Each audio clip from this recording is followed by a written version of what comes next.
Gold, trusted gold buyers. మీరు తాకట్టు పెట్టిన బంగారాన్ని విడిపించి ఈ రోజు ఉన్న మార్కెట్ ధరకు కొనబడను. Welcome to iDream Media. So జనరల్గా పెళ్ళంటే నూరేళ్ల పంట, ఆ బంధానికి మనం చాలా గొప్ప గౌరవం ఇస్తాము. అయితే ఈ మధ్యకాలంలో పెళ్ళిళ్ళు తొందరగానే పెటాకులు అవుతూ ఉన్నాయి. సో విడాకులు తీసుకుంటూ ఉన్నారు. చాలా ఏజ్ అంటే పెళ్ళై కొన్ని ఇయర్స్ గడిచిన తర్వాత కూడా విడాకులు తీసుకుంటూ ఉన్నారు. ఓల్డ్ ఏజ్లో కూడా విడాకులు తీసుకుంటూ ఉన్నారు. అసలు ఎందుకు ఇలా జరుగుతుంది? వివరాలు తెలుసుకుందాం. మనతో పాటు ఉన్నారు ప్రముఖ యోగా అండ్ స్పిరిచువల్ గురు అరుణాదేవి గారు. మ్యామ్ నమస్తే. నమస్తే మ్యామ్. మీ దగ్గరికి చాలామంది కౌన్సిలింగ్స్ కోసం వస్తూ ఉంటారు, మనసుని సరిగ్గా చేసుకోవడం కోసం వస్తూ ఉంటారు, చాలా రకాల ఇలాంటి ఇష్యూస్తో కూడా వస్తూ ఉంటారు. అయితే ఈ పెళ్ళిళ్ళు చేసుకోవడము, తర్వాత వాటికి డివోర్స్ ఇవ్వడము, బంధానికి శాశ్వతంగా దూరం అవ్వడం ఇలా జరుగుతూ ఉంది.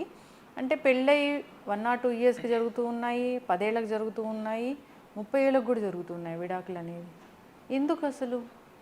అవును, ఇప్పుడు డైవోర్స్ అనేది ఇప్పుడు ఏమి ఏజ్ లేదంటే, ఇంతకు ముందు ఎలా ఉండేదంటే ఒక 20 years కనుక వాళ్ళు కలిసి ఉంటే ఇంకా అది చాలా స్ట్రాంగ్, ఇంకా విడిపోవడం అనేది జరగదు. 20 above అయిపోయింది అని అంటే ఇంకా వాళ్ళు విడిపోరు, ఏదైనా కూడా అడ్జస్ట్ అయ్యి ఉంటారు అనేది ఒక నమ్మకం ఉండేది. ఇప్పుడు చూస్తుంటే 20 years కాదు, 30 years ఉన్నా కూడా విడిపోయే అవకాశాలు ఎక్కువగా కనబడుతున్నాయి. అవి జరుగుతున్నాయి కదా, మనం చూస్తున్నాం. అంటే ఎందుకు ఇలా జరుగుతుంది అనేది అని అంటే, చాలా ముఖ్యంగా ఒక మార్పు, పూర్తిగా చేంజ్ వచ్చింది ఆడవాళ్ళల్లోనే. అంటే నేనేమంటా అంటే, మగవాళ్ళు అప్పుడు అలానే ఉన్నారు, ఇప్పుడు అలానే ఉన్నారు. అంటే వాళ్ళ రిలేషన్స్ కానీ, వాళ్ళ బిహేవియర్ కానీ, ఇవన్నీ కూడా అలానే ఉన్నాయి. కానీ ఇక్కడ మారింది ఎవరు అంటే విమెన్నే, ఆడవాళ్లే మారారు. అప్పుడు భరించేవాళ్ళు, ఇంకా ఇంతే మన జీవితం, బయటికి వెళ్ళినా కూడా మనకి ఏముంది, ఇంకా పిల్లలు ఉన్నారు. సో ఇప్పుడు మనది ఏదో అయిపోయింది, ఇంకా 20 సంవత్సరాలు అయిపోయింది పెళ్ళయి, పిల్లలకు కూడా ఆల్మోస్ట్ 17-18 సంవత్సరాలు, ఇంకొక పెళ్ళిడికి వచ్చేసిన పిల్లలు ఉన్నారు. సో వాళ్ళ గురించైనా, వాళ్ళ ఫ్యూచర్ బాగుండాలి, పిల్లల ఫ్యూచర్ బాగుండాలి. మనకు జరిగింది ఏదో జరిగింది, మనకి ఇంక ఈ జీవితానికి ఇలా అడ్జస్ట్ అయ్యి ఇలానే ఉందాము అనే అభిప్రాయంతో ఉండేవాళ్ళు. అలాగే ఆర్థిక స్వేచ్ఛ ఉండేది కాదు కదా ఆడవాళ్ళకి. ఒకవేళ బయటకు వచ్చేస్తే ఎక్కడి నుంచి ఉంటారు, ఒకవేళ బయటకు వచ్చేస్తే పుట్టింటి వాళ్ళు ముందే అప్పుడు అలా ఉండేదంటే, నువ్వు ఏది ఏమైనా నువ్వు అత్తింట్లోనే ఉండాలి. పుట్టింటికి వచ్చి ఉండడం అనేది ఒక అవమానకరమైన విషయం. ఇక్కడ ఉన్న అమ్మాయికి కానీ, అక్కడున్న తల్లిదండ్రులు వాళ్ళ ఫ్యామిలీకి కానీ చాలా అవమానంగా ఉండేది. అందుకని అది అసలు ఎవరు ఊహించేవాళ్ళు కాదు, పుట్టింటికి వెళ్ళడం అనేది లేదు. ఇంకోటి ఏంటంటే, అత్తింట్లో జరిగిన విషయాలు చాలా మంది వెళ్ళి అసలు పుట్టింటికి చెప్పేవాళ్ళు. ఇదేదో మా విషయం అన్నట్టుగా, బాగున్నారా అంటే ఏయో పెద్ద విషయాలు తప్ప చిన్న చిన్న విషయాలు ఎక్కువ మాట్లాడేవాళ్ళు కదా. అది చాలా ఇన్సల్ట్గా ఫీల్ అయ్యేవాళ్ళు. అంటే మిగతా అక్క చెల్లెళ్ళు ఉంటారు, అన్నదమ్ములు ఉంటారు కదా, మనం ఎందుకు తక్కువ చేసుకోవాలి, లేదా నా భర్తను ఎందుకు తక్కువ చేయాలి, నా అత్తమామల్ని ఎందుకు తక్కువ చేయాలి, నా ఆడబడుచుల్ని ఎందుకు తక్కువ చేయాలి, ఇది నా ఫ్యామిలీ కదా అని ఒక పద్ధతి ఉండేది. ఎందుకంటే మనకు అలాగే చెప్పి పెంచాం, నీకు పెళ్ళయిన తర్వాత నువ్వు అక్కడికి వెళ్తే నువ్వు మంచి చెడో ఏదైనా సరే నువ్వు సర్దుకుపోతూ నువ్వే అది చేసుకోవాలి అనేది ఒక స్ట్రాంగ్ ఫీలింగ్. పెళ్ళైన చేసుకున్న అమ్మాయి కూడా ఇది నా ఇల్లు, ఇది ఏదైనా చచ్చినా బ్రతకనే ఇక్కడే ఉండాలి అనేది ఒకటి ఖచ్చితంగా ఉండేది. కొంతమంది ఫైట్ చేసన్నా ఉండేవాళ్ళు, కొంతమంది భయపెట్టన్నా ఉండేవాళ్ళు, ఇంకా చాలా తక్కువ మంది ఉండలేము, ఇంక ఇలాంటి సిచ్యువేషన్లో వెనక్కి వెళ్ళలేము అనుకున్న వాళ్ళు, ఇంకా ఏముంది ఇంకా ఆత్మహత్యే శరణ్యం అని చెప్పేసి అలా చేసిన వాళ్ళు కూడా ఉండేవాళ్ళు. ఎక్కువ మంది అడ్జస్ట్ అయ్యేవాళ్ళు. ఇది చాలా స్ట్రాంగ్గా ఉండేది మన ఊళ్ళో. ఇది నా ఇల్లు, వీడు ఎక్కడికి తిరిగినా, ఎన్ని చేసినా కూడా ఖచ్చితంగా నా దగ్గరికి రావాల్సిందే. అలాగే పిల్లలు ఉన్నారు కదా ఇక్కడ, పిల్లలు లేకపోతే అది వేరే విషయం, కానీ పిల్లలు ఉన్నారు ఇక్కడ, పిల్లల గురించి అయినా వాడు రావాల్సిందే. ఇలాంటివి కొన్ని చాలా స్ట్రాంగ్గా ఉండేవి. అందుకే వెనకున్న పెద్దవాళ్ళు కూడా వీళ్ళకి సపోర్ట్ ఇచ్చి, ఒకవేళ అబ్బాయి తప్పు చేసినా కూడా ఈ అమ్మాయికి అత్తమామలు కానీ ఆడపడుచులు కానీ సపోర్ట్ ఇచ్చి, మేమందరం నీకు ఉన్నాము, వాడి సంగతి ఏంటి, వాడు వెళ్ళినా కూడా మళ్ళీ ఇక్కడికి రావాల్సిందే, నీ పిల్లలకి నేను సపోర్ట్ ఉన్నావు అని చెప్పి వాళ్ళందరూ సపోర్ట్ చేసేవాడు. సపోర్ట్ చేసినప్పుడు ధైర్యంగా ఉండేవాళ్ళు, బయటపడకూడదు, నా మగుడు మంచివాడు కాదు కాబట్టి నేను బయటకు వచ్చేస్తే నా భర్త మంచివాడు కాదు అని ఎవరైనా అంటే అది కూడా భరించలేని పరిస్థితి. అది ఇష్టం ఉండేది కాదు. ఎంతైనా 10 సంవత్సరాలు 20 సంవత్సరాలు కాపురం చేసినప్పుడు ఆ రిలేషన్ ఉంటుంది కదా, ఆ పిల్లలు ఉంటారు, రిలేషన్ ఉంటాయి, అన్నీ ఉంటాయి కదా. కానీ ఇప్పుడు ఇంకొకటి మన ఆర్థిక పరిస్థితి, మన చేతుల్లో డబ్బు లేదు కదా, నువ్వు ఎక్కడికి వెళ్ళి ఏం చేస్తావు? ఏదైనా పిల్లల్ని చూడాలి, రేపొద్దున పెళ్ళిళ్ళు చేయాలి, ఇంకొకటి పెళ్ళిళ్ళు చేసేటప్పుడు అసలు ఎవరైనా హస్బెండ్ అండ్ వైఫ్ విడిపోయి కనుక ఉంటే ఆ పిల్లలకి పెళ్ళిళ్ళు అయ్యాయి కదా. సో ఇవన్నీ ఉండేవి. ఇవన్నీ ఉండడం వల్ల ఇంకా కొన్ని త్యాగాలు చేసేవాళ్ళు. కానీ ఇప్పుడు అంటే గత ఒక మనం 35 సంవత్సరాలు మనం తీసుకుంటే చాలా చేంజెస్ వచ్చినాయి. ఆడపిల్లలు ప్రతి ఒక్కళ్ళు చదువుకుంటున్నారు, అన్ని రంగాల్లో వాళ్ళు సక్సెస్ఫుల్గా ఇవాళ ఉన్నారు అందరూ. అలాంటప్పుడు ఇలాంటి ఇష్యూస్, అది హస్బెండ్ వాళ్ళు కావచ్చు లేకపోతే వైఫ్ వాళ్ళు కావచ్చు, ఏమైనా గొడవలు ఉన్నప్పుడు ఇద్దరు అడ్జస్ట్ అవ్వట్లేదు. ఎందుకు అవ్వాలి? దేనికోసం అవ్వాలి? నేను ఇంత సంపాదిస్తున్నాను, నాకు ఇంత ఉంది, నువ్వు నాకు ఎమోషనల్గా కూడా నువ్వు సపోర్ట్ లేకపోతే, ఫైనాన్షియల్గా సపోర్ట్ లేవు, ఎమోషనల్గా సపోర్ట్ లేవు, నువ్వు లేనప్పుడు నువ్వు ఉండి నాకు ఉపయోగం ఏంటి? నువ్వు ఉండడం వల్ల నాకు ఇంకా హెడేకే కానీ నాకు అంతకు మించి ఏమీ లేదు. నువ్వు ఇలా ఉండడం వల్ల ఈ పిల్లల మీద కూడా ప్రభావం చూపిస్తుంది. కాబట్టి ఈ పిల్లలైనా నేను పెంచుకుని నేను వీళ్ళని సెపరేట్ చేస్తాను, నాది నాకు ఉంది కదా, నా ఆస్తి నాకుంది, నా సంపద నాకుంది అనేది బాగా స్ట్రాంగ్గా ఉంది. కాబట్టి డివోర్స్ వెళ్ళిపోతున్నారు. ఇంతకు ముందులాగా ఈ డివోర్స్ అంటే ఎక్కడో ఒకళ్ళు చూసేవాళ్ళం, వాళ్ళకి డివోర్స్ అయిపోయిందంట అని చెప్పేసి. ఇంకా ఈ విషయాలు ఇప్పుడు జరుగుతున్న విషయాలు మనం చూస్తున్నాం. ఈ ఇల్లీగల్ అఫైర్స్ కావచ్చు, ఒకరికొకరికి ఎవరైనా సరే, అది ఆడామైనా మగవాళ్ళైనా ఈ పెట్టుకునే సంబంధాలు ఇప్పుడే ఇలా పెట్టుకుంటారా, ఇప్పుడే ఏంటి ఇలా ఉన్నారు, ఇంత ఇది సొసైటీ ఇలా అయిపోయింది ఏంటి అలా. ఎప్పుడు ఇలానే ఉంది, పెద్దగా ఏం చేంజెస్ లేవు. ఇప్పుడు తెలుస్తున్నాయి. ఇప్పుడు తెలుస్తున్నాయి. అంటే మన మీడియా అండ్ యూట్యూబ్ అండ్ ఎవరికి వాళ్ళకి స్వేచ్ఛ వచ్చింది. అంటే మీడియా వాళ్ళు వెళ్ళడం కాదు, వాళ్ళే పర్సనల్గా ట్విట్టర్ ఉన్నది, ఇప్పుడు ఇన్స్టాగ్రామ్, ఏదో ఒక మార్గంలో ప్రతి ఒక్కళ్ళ జీవితం అంతా కూడా ఎక్కడుంది అంటే ఇప్పుడు ఆ యూట్యూబ్లో, ఇన్స్టాగ్రామ్లో, ట్విట్టర్లో కనబడిపోతూ ఉంది. వాళ్ళే అనౌన్స్ చేస్తున్నారు, వాళ్ళు చెప్తున్నారు. అంటే నాకు ఇప్పుడు డివోర్స్ తీసుకుంటున్నాను అనేది ఒక పెద్ద విషయం ఏం కాదు. నేను సెపరేట్ అవుతున్నాను, నేను బ్రేకప్ అయ్యాను, 30 years తర్వాత నేను తీసుకోవాల్సి వచ్చింది, ఇప్పుడు తీసుకుంటున్నాను. వాళ్ళిద్దరు, అది ఏదైనా ఇష్యూ కానివ్వండి, అది వాళ్ళిద్దరు విషయం. కానీ ఎవరైనా సరే 20 years అవ్వచ్చు, 30 years అవ్వచ్చు, 10 years అవ్వచ్చు, పిల్లలు ఉంటే అసలు డివోర్స్కి వెళ్ళకూడదు. ఎందుకు చెప్తున్నానంటే వాళ్ళ పిల్లల ఫ్యూచర్ ఏంటి? అలా దూరంగా డివోర్స్గా ఉన్న వాళ్ళ పిల్లలు ఖచ్చితంగా వాళ్ళ జీవితాల్లో దీని ప్రభావం కనపడుతుంది. ఎందుకంటే వాళ్ళు చాలా ఇన్సెక్యూర్గా ఉంటారు. అంటే పైకి బాగానే ఉంటారు, బాగానే రోల్ అయిపోతూ ఉంటారు, కానీ రియల్గా వాళ్ళ లైఫ్లోకి వచ్చిన తర్వాత పిల్లలు రియల్గా వాళ్ళు పెళ్లి చేసుకోవాల్సిన టైంలోనో ఆ టైంలోకి వచ్చేసరికి ఒకలాంటి ఇన్సెక్యూరిటీ వచ్చేస్తుంది. అంటే వాళ్ళ బిహేవియర్లో కానీ వాళ్ళకు ఒక భయం అంట ఉంటే అసలు వాళ్ళు అన్యాచురల్గా ఉంటారు. ఆ రిలేషన్స్ అన్నీ కూడా అలా ఉంటాయి, అమ్మాయి కానీ అబ్బాయి కానీ. ఎందుకు అంటే వాళ్ళ పేరెంట్స్ చూసి ఉన్నారు, తర్వాత చుట్టూ చూస్తున్నారు. కాబట్టి వీళ్ళ రిలేషన్స్ కూడా ఖచ్చితంగా చాలా కష్టం. వాళ్ళు దాన్ని నిలబడి పెట్టుకోవడానికి చాలా కష్టం. ఎందుకంటే చాలా చిన్న విషయాల దగ్గరే వాళ్ళు అడ్జస్ట్ అవ్వలేక ఉంటారు. అది పిల్లల మీద ఖచ్చితంగా చూపిస్తుంది.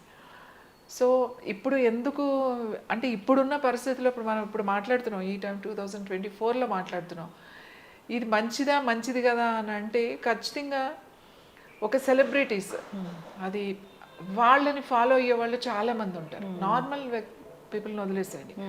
సెలబ్రిటీస్ అంటే ఇవాళ యూత్ మీద ఎక్కువ ప్రభావం చూపిస్తూ ఉంటారు. హీరోస్ కానీ హీరోయిన్స్ కానీ వాళ్ళ లైఫ్లో ఏం జరుగుతుంది అనేది ఒక సామాన్య మానవులు, సామాన్య పీపుల్ ఎవరైతే ఉంటారో అది వాళ్ళకి చాలా ఇష్టం. ఇప్పుడు ఒక హీరో ఒక హెయిర్ స్టైల్ ఇట్లా వేసుకున్నాడంటే దే ఫాలోడ్, వాళ్ళ హీరో అంతా ఇలా వేసుకున్నాడు. ఈవెన్ బట్టలు కానీ, ఆ స్టైల్స్ కానీ, డైలాగ్స్ కానీ, నేను ఇలా బైక్ నడపడం కానీ, ఎవ్రీథింగ్ వాళ్ళు ఫాలో అవుతారు. కాబట్టి ఆ ప్రభావం ఎవరైనా సెలబ్రిటీస్లో ఇట్లా జరిగినప్పుడు ఖచ్చితంగా దాని ఎఫెక్ట్ నార్మల్ వాళ్ళకి, సామాన్య ప్రజల మీద ఖచ్చితంగా ఉంటుంది. అంటే ఒక రోల్ మోడల్గా ఫీల్ అవుతారు వాళ్ళు. సో మా హీరోయే చేశాడు కదా అని. అంటే ఇక్కడ వాళ్ళు చేయకూడదు అని కాదు నేను అనేది. వాళ్ళు అంతగా వాళ్ళ సెలబ్రిటీస్ ప్రభావం, ముఖ్యంగా ఈ సినిమా వాళ్ళ ప్రభావం ఈ సామాన్య ప్రజల మీద, పర్టికులర్గా యూత్ మీద చాలా ఉంటుంది. దే ఫాలోడ్ మాట. అంటే ఇది మనం కూడా చేయొచ్చు అనే ఒక ఇది పోతుంది. కానీ దీన్ని ఎలా ఆపగలుగుతాం మనం? ఇప్పుడు వాళ్ళ పర్సనల్ లైఫ్ మనం ఇప్పుడు ఏది పర్సనల్ లైఫ్ అనేది లేదు, ముఖ్యంగా సెలబ్రిటీస్కి.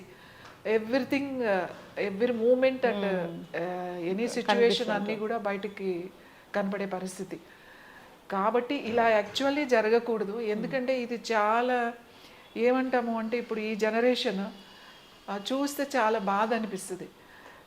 వాడు ఇప్పుడు ఎవరైతే పెళ్లి చేసుకోవాలనుకున్నారో వీళ్ళందరూ ఎంత ఆలోచిస్తున్నారు, నేను చేసుకుంటే సక్సెస్ అవుతానా లేదా, నేను ఉండగలుగుతానా లేదా, ఈ ఈ వివాహం చేసుకున్న తర్వాత ఈ బంధం ఎన్ని రోజులు ఉంటుంది అనే ఒక భయం అనేది ప్రతి ఒక్కరికి, ఇప్పుడు పెళ్లి చేసుకునే అమ్మాయి కానీ అబ్బాయి కానీ ప్రతి ఒక్కరికి ఉంది. ఎంత భయపడుతున్నారు అని అంటే, ఎందుకంటే వీళ్ళకి కౌన్సిలింగ్ లేవు. అవును, అసలు బిఫోర్ మ్యారేజ్ అంటే కౌన్సిలింగ్, ఇంతకు ముందు అంటే మనకి ఎవరో పెద్దవాళ్ళు ఉండేవాళ్ళు, చెప్పేవాళ్ళు, అది వేరే విషయం. ఇప్పుడు అలా లేదు కదా పరిస్థితి. కౌన్సిలింగ్ చాలా ఇంపార్టెంట్. కొంతమంది అయితే వాళ్ళ సిచ్యువేషన్ బాగాలేనప్పుడు కూడా పిల్లల్ని కనేస్తున్నారు. ఈ పెద్దవాళ్ళు ఫోర్స్గా ఏమో పిల్లల్ని కనాలి, మీరు పిల్లల్ని కనకపోతే అది ఏంటో ఒక లోటు, ఒక అసలు మీరు అసలు సొసైటీలోనే ఒక ఇది అనేది వచ్చేస్తుంది. వీళ్ళే ఇద్దరు సరిగా లేరు, ఈ ఎవరైతే ఉన్నారో భార్య భర్తలు వాళ్ళు లేను అప్పుడు పిల్లల్ని ఎందుకు కనాలి? అవును, పిల్లల్ని కనకూడదు. పిల్లల్ని కన్న తర్వాత నువ్వు దానికి కట్టుబడి ఉండాలి. ఆ అబ్బాయి కానీ అమ్మాయి కానీ మారాల్సిందే, అడ్జస్ట్ చేసుకోవాల్సిందే ఇద్దరు. ఈమె అమ్మాయి మారాలి, అబ్బాయి కూడా మారాలి, అడ్జస్ట్ అయ్యి ఉండాలి. పిల్లలు లేకపోతే అది వేరే విషయం. ఇప్పుడు ఇది ఒక సమస్య వస్తుందన్నమాట. పిల్లలు అనేది ఒక సమస్య, కనాలా వద్దా అనేది ఒక సమస్య, అసలు చేసుకుంటే ఈమె ఎన్ని రోజులు ఉంటుందని ఒక సమస్య. ఇప్పుడు పెళ్ళికి వెళ్తుంటే ఇంతకుముందు ఎప్పుడు అలాంటి ఆలోచనలు వచ్చాయి కాదు. వాళ్ళకి ఏదైనా బ్లెస్సింగ్, అయ్యో ఇంత బాగా చేసుకున్నారు వీళ్ళు కొన్ని రోజులు కలిసి ఉంటే బాగుండి అనిపిస్తుంది. వీళ్ళు ఏంటి ఇన్ని లక్షలు ఖర్చు పెట్టేశారా, ఇన్ని కోట్లు ఖర్చు పెట్టారా, ఫోన్లే వాళ్ళు అన్ని రోజులు సంతోషంగా ఉంటే బాగుండు. ఎవరైనా అన్ని రోజులు పిల్లలు బాగున్నారు అని అంటే మనకి చాలా తృప్తిగా ఉంటుంది. కానీ ఎవరింట్లో చూసినా ఆల్మోస్ట్ ఇవే గొడవలు, అడ్జస్ట్మెంట్లు. వాళ్ళని ఏమనలేం, వాళ్ళ పరిస్థితి అలానే ఉంది, సిచ్యువేషన్స్ అలానే ఉన్నాయి. కాబట్టి నేను ఏమంటానంటే ఈ చేంజెస్ అనేవి మనం యాక్సెప్ట్ చేయాలి, దీన్ని మనం వ్యతిరేకించడానికి లేదు. అప్పుడు అటువంటి పరిస్థితుల్లో ఆడవాళ్ళు అలా ఉన్నారు, అప్పుడు ఎలా ఉండాలో అలా ఉన్నారు, ఇప్పుడు ఎలా ఉండాలో అలా ఉంటున్నారు. ఇది ఎలా ఆపాలి అని అంటే ఎలా ఆపుతాం దీన్ని? దీన్ని ఆపలేం. దీన్ని ఆపడం చాలా కష్టం. కానీ నేను ఏమంటాను అని అంటే పిల్లల మీద ప్రెషర్ తీసుకురాకండి అంటాం. పిల్లల మీద ప్రెషర్ తీసుకురాకండి, వాళ్ళని ఏదో ఒక బాక్స్లో పెట్టి పెంచకండి, వాళ్ళు ఏదో అపురూపంగా ఎంతో జాగ్రత్తగా పెంచుతున్నామని చెప్పేసేసి మనం చాలా తప్పులు చేస్తున్నాం. వాళ్ళ కష్టం సుఖం ఏమీ తెలియకుండా అసలు వాడు ఏసీ నుంచి ఏసీలోకి వెళ్తాడు, మళ్ళీ ఏసీ నుంచి ఏసీలోకే వస్తాడు. వాళ్ళ స్టడీస్ కూడా అలానే ఉంటాయి, టైమింగ్స్ కూడా. వాడు ఎప్పుడు ఓపెన్ అవ్వడం కానీ, ఓ ఫ్రెండ్స్తో కొట్లాడడం కానీ, లేకపోతే కొట్టుకోవడం కానీ, స్కూల్స్లో చిన్న అలాంటివి ఏమి ఉండవు వాళ్ళ లైఫ్లో. వాడు వెళ్ళాడా చదివాడా వచ్చాడా, వెళ్ళాడా చదివాడా వచ్చాడా, ఇంతే. ఎప్పుడు ఓపెన్ అవుతాడు, ఎప్పుడు స్ట్రెచ్ అవుతుంది, ఎప్పుడు వాడికి ఇది కష్టం అని తెలుస్తుంది. సో మనం కూడా పిల్లల్ని పెంచే విధానం మారాలి. ఎంతసేపు మనం ఆ కార్పొరేట్ లెవెల్లోనే కూర్చుని అందులోనే ఆలోచించి సమస్యలను మనం సృష్టించుకుంటున్నాం. ఈ డివోర్స్ అనేది ఇది ఇప్పుడు ఇంకా ఎక్కువ అవుతుంది. మీరు ఇంకా ఇప్పుడు మనం పెద్దగా ఆశ్చర్యపోవాల్సిన అవసరం లేదు. ఎందుకంటే ఇప్పుడు 50 ఏళ్ళ వాళ్ళకి 50 ఏళ్ళ వాళ్ళు రెడీగా ఉన్నారు పెళ్ళిళ్ళు చేసుకోవడానికి, 60 వాళ్ళకి 60 ఉన్నారు, 70 వాళ్ళకి 70 ఉన్నారు, 80 వాళ్ళకి 80 ఉన్నారు, 60 వాళ్ళకి 25 years అమ్మాయిలు కూడా ఉన్నారు రెడీగా పెళ్లి చేసుకో. అంటే దానికి ఇంకా చాలా కారణాలు ఉండొచ్చు, వాళ్ళ వెనకాల చాలా ఉండొచ్చు, ఇవన్నీ ఉండొచ్చు. అంటే ఏ ఏజ్లో ఉన్న వాళ్ళకి ఇప్పుడు ఇదివరకు ఏంటంటే అమ్మ 30 వచ్చేస్తే ఇంకా పెళ్ళి అవ్వదు అనేది ఒకటి ఉండేది, అబ్బాయికైనా అమ్మాయికైనా తొందరగా చేసేయాలని. ఇప్పుడు 30 వాళ్ళకి 30 వాళ్ళు ఉన్నారు, 35 వాళ్ళకి 35 వాళ్ళు ఉన్నారు, 40 40కి ఉన్నారు. ఏ ఏజ్ వాళ్ళకి ఆ ఏజ్ వాళ్ళు ఉన్నారు. ఇప్పుడు మ్యాట్రిమోనియల్స్ చూడండి, వాళ్ళకి వచ్చే ఆ ప్రొఫైల్స్ చూస్తే అంటే నవ్వొస్తుంది మనకి. 50 ఏళ్ళ వాళ్ళు, దాంట్లో 60 ఏళ్ళ వాళ్ళ ప్రొఫైల్స్ కూడా ఉన్నాయి. అంటే నాకు తెలిసిన వాళ్ళు ఉన్నారు, వాళ్ళు చెప్పారు ఇలా ఉన్నాయి. అట్లనే వాళ్ళవి ఉంటాయి, వీళ్ళవి ఉంటాయి కదా, వీళ్ళు ఇలా చేసుకోవడం ఇదంతా బాగా జరుగుతుంది అన్నప్పుడు. సో ఇప్పుడు ఏమంటాను అని అంటే, నేను ఇవి మనం యాక్సెప్ట్ చేయాలి. చేంజ్ అనేది ఆడవాళ్ళల్లో వచ్చింది, మగవాళ్ళల్లో రాలేదు. వాళ్ళు అప్పుడు అలానే ఉన్నారు, ఇప్పుడు ఇంకా అలానే ఉన్నారు. వాళ్ళకి అర్థం కాని విషయం ఏంటంటే, మనం ఇలాంటివి వేస్తే, ఇలాంటిగా మనం ఇలా ఉంటే ఆ అమ్మాయిలు ఉండరు అనేది అర్థం చేసుకోవాలి. వాళ్ళు కూడా మనుషులే, వాళ్ళు కూడా ఇవి యాక్సెప్ట్ చేయరు. ఒక్కసారి ఇప్పుడు నీకు నచ్చిన రోజులు నువ్వు నాతో ఉండి పెళ్లి చేసుకుని అంతా అయ్యి, ఇప్పుడు నువ్వు నచ్చట్లేదు నాకు ఆల్ ఆఫ్ సడన్ కానీ నువ్వు వెళ్ళి నువ్వు నాకు వేరే వాళ్ళు నచ్చారు అని చెప్పేసి నువ్వు వాళ్ళ కోసం నువ్వు ఆ ఏజ్ వచ్చిన తర్వాత పిల్లలు ఉంటారు, అంతా ఉంటారు. ఇంకోటి అలా చేసి పోనీ వీళ్ళు ఏమైనా హ్యాపీగా ఉంటారా అంటే, పోనీ వాళ్ళు వచ్చి వేరే మ్యారేజ్ చేసుకున్నా చాలా హ్యాపీగా ఉన్న వాళ్ళు చాలా తక్కువ మంది ఉంటారు. ఖచ్చితంగా మ్యామ్. చాలా ముఖ్యంగా పిల్లలు ఉన్న వాళ్ళు చాలా ప్రాబ్లం. పిల్లలు లేకపోతే అది వేరే విషయం, ఎందుకంటే అది వాళ్ళ లైఫ్ ఇంకా అక్కడితో అయిపోయింది. కానీ పిల్లలు ఉన్నప్పుడు అక్కడ ఒకళ్ళో ఇంకొకళ్ళ 2 జీవితాలు ఉన్నాయి కదా అక్కడ.